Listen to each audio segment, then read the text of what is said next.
Tell me, I know your type. Yeah, sure.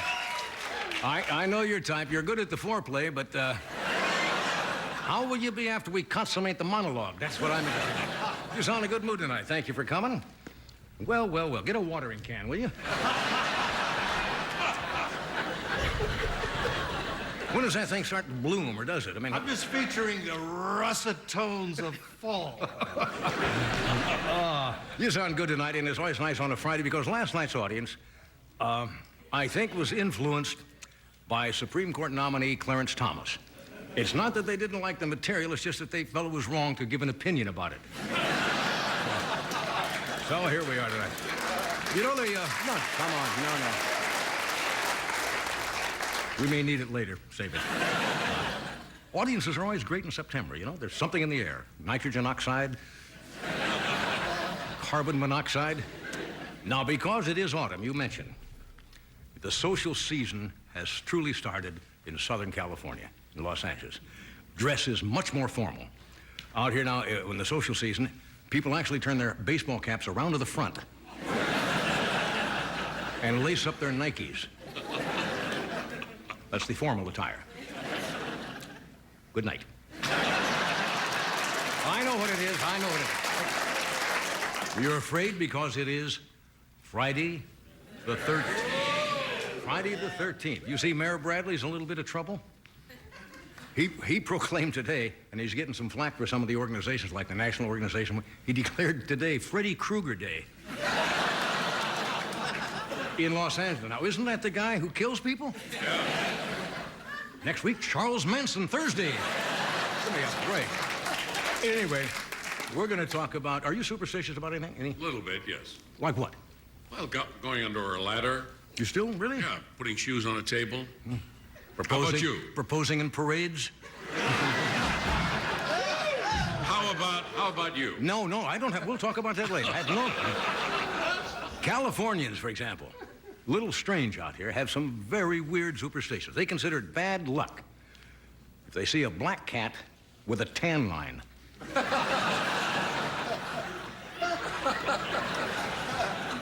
But the Californians are health conscious. They think it's bad luck to spill salt substitute. Anyway, I met somebody that I think is one of the great athletes of all times on our show. Now, Mr. Pete Rose is here tonight. Yeah. Good looking guy. Charlie Hustle. He's had his problems, but you got to give him. He is still Charlie Hustle, and he got some good news today. Supercuts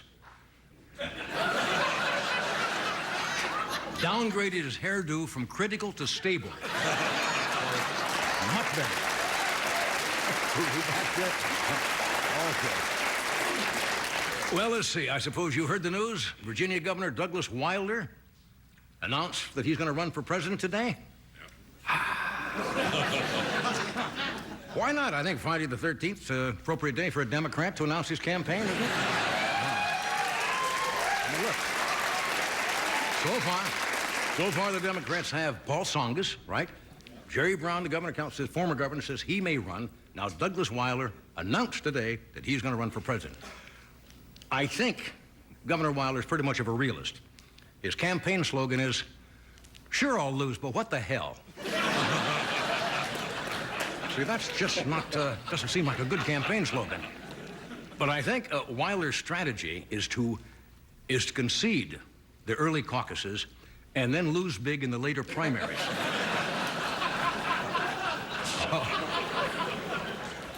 Well, let's see, some other news. See what they said in the Soviet Union? They plan to pull the Soviet troops out of Cuba in order to receive more economic aid from the United States.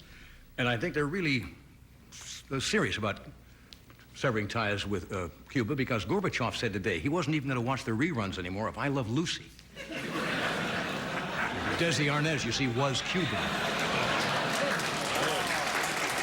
Okay, all right, no. See, that's what I meant by saving it. When there's a weak one, help me. Now, have you ever seen so many changes in your life in the Soviet Union in the last month? Leningrad, as you probably know, has changed its name back to St. Petersburg. And today, Azerbaijan changed its name to HAL.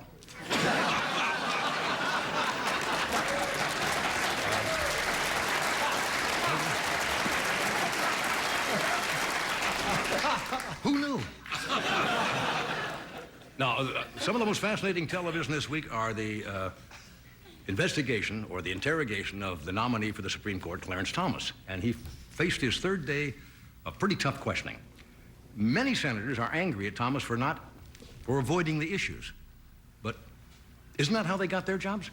You think about it? Yeah, okay. I'll tell you why. Clarence Thomas is sailing through the hearings in pretty good shape because he was pretty smart. He bought Judge Souter's new book, 1001 Vague Answers to Tough Questions. Judge Souter's, you know, he didn't say much either. He's now on the Supreme Court. Judge Bork. How many of you remember Judge Bork? Today, Bork came out and criticized Thomas for being too vague. Now, Bork, as you remember, is very direct during his hearings, and that's why he now has his current job as permanent guest judge on People's Court.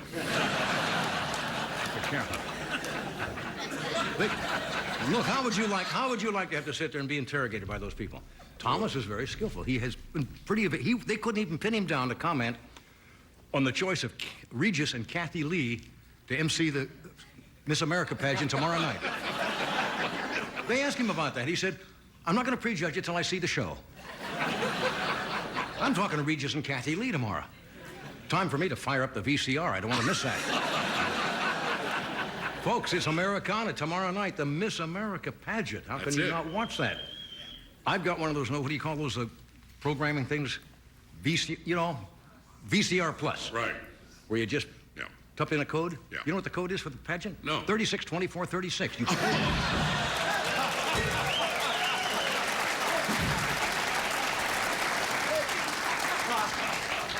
Now, they held the preliminary talent contest earlier this week. Did you see who the winner was? It was a baton twirler.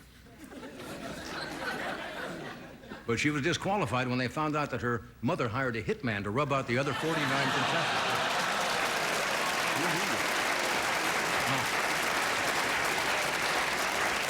Did you read that one contestant, poor girl, Miss Tennessee, keeled over the other night?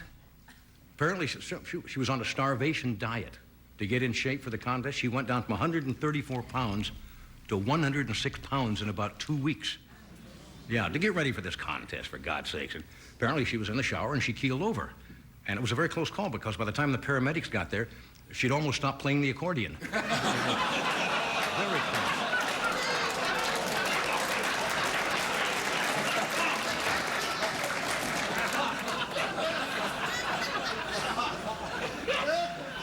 A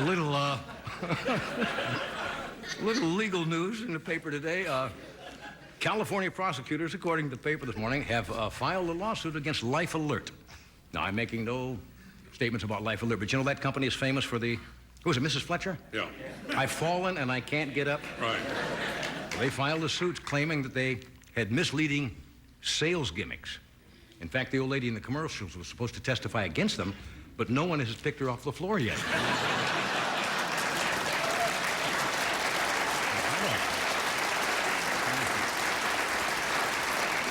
You're familiar with our chief of police in Los Angeles, Daryl Gates?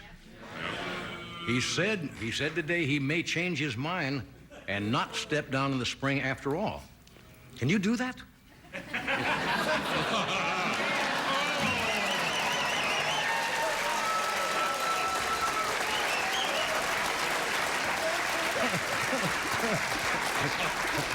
Leno went, oh, God. Well, I'm gearing up, folks, I don't know about you, for the new fall TV season. Have you been sampling any of the shows? You know what's in this? Reality shows. Things like what they got, 9/11, where they show actual rescues and so forth. NBC has a pretty exciting show come up. It's about a clerk at the Department of Motor Vehicles. It's called Cover Your Left Eye. And another one is Supermarket Patrol, in which shoppers are caught in the act of leaving their grocery carts near their parking space rather than wheeling them back to the little corral. Okay, those are just stuff.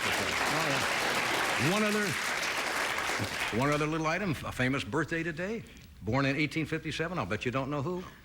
William S. Hershey. That's right. Milton. I said Wilt Milton. Hershey. Well, you got to remember the chocolate bar was already chocolate was around. Yeah. But he invented the chocolate bar. Oh. Before that, chocolate just came in a big wad.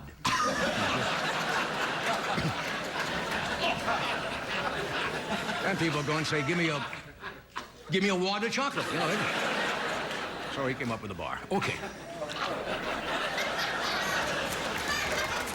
Oh, me. Okay, tonight, along with Mr. Pete Rose, Mr. Jim Garner is with us tonight.